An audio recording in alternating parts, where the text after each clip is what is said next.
శ్రీరామ జయం. వినాయక ప్రతిమను వాస్తు దోషాల నివారణలో కూడా మనం వినియోగిస్తూ ఉంటాం. ఈ పద్ధతిలో మనం కన్ను గణపతి లేక దృష్టి గణపతి అనే పేరిట ఒక ప్రతిమను ఇంటికి నైరుతి దిగ్భాగంలో వీధిశూల వీధిపోటు ఉన్నప్పుడు కానీ, ప్రధాన ద్వారానికి ఎదురుగా కానీ ప్రతిమ, చిత్రపటం, అర్చామూర్తి ఇలా ఏర్పాటు చేసి అర్చన చేస్తూ ఉంటాం. ఇది కాకుండా వినాయక ప్రతిమను తోర గణపతి అనే రూపంలో అర్చించాలి అని కూడా సంప్రదాయం చెబుతుంది. దృష్టి దోషాలు, వాస్తు దోషాలు, మరీ ముఖ్యంగా వీధిశూల దోషాలు తొలగించుకోవడం కోసం 5 ముఖములు, 10 చేతులు, 3 కన్నులతో ఉండేటటువంటి కన్ను వినాయకుడు అన్న పేరుతో లౌకికంగా మనం పిలుచుకునే దృష్టి వినాయకుడిని ఇంటికి ఆగ్నేయం వైపు, నైరుతి వైపు ఏర్పాటు చేసి పూజిస్తూ ఉంటాం.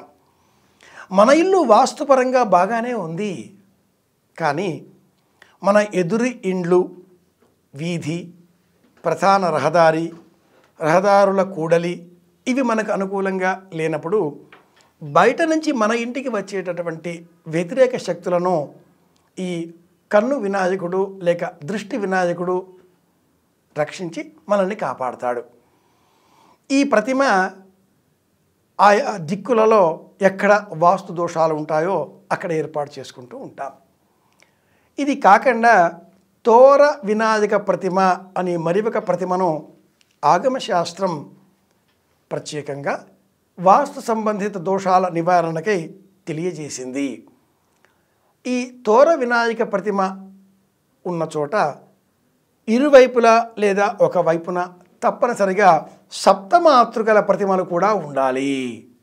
సప్తమాతృకలు తోర వినాయకుడు, కుబేరుడు ఇలా 9 ప్రతిమలు శిల్పశాస్త్ర రహస్యంలో ఎక్కడ సంపద ఉంటుందో భాగంలో నిక్షిప్తం చేసి భూగర్భంలో భద్రపరచబడి ఉంటుందో సంపద, అలాంటి చోట బయట నిర్మించేటటువంటి శిల్పశాస్త్ర రహస్య సందర్భాలలో ఇది ఒక సూచన. తోర గణపతి ఇంటిలో సంపద ఉన్నది అని చెప్పడానికి ప్రత్యేకం. ఆలయాలలో ఈ తోర గణపతిని తప్పనిసరిగా ఏర్పాటు చేస్తారు. ఆలయం అంటేనే సంపద, ఆధ్యాత్మిక సంపదకు ఆలయం నిలయం, ప్రాణశక్తికి కేంద్రం. సంపద అంటే భౌతికంగా ఉండే ధనకనక వస్తువాహనాదులు కాకుండా ఆరోగ్యాన్ని, ఆనందాన్ని, ఐశ్వర్యాన్ని ప్రసాదించేటటువంటి దివ్యక్షేత్రం కనుక ఏ ఆలయానికి మీరు వెళ్ళినా కూడా ఆ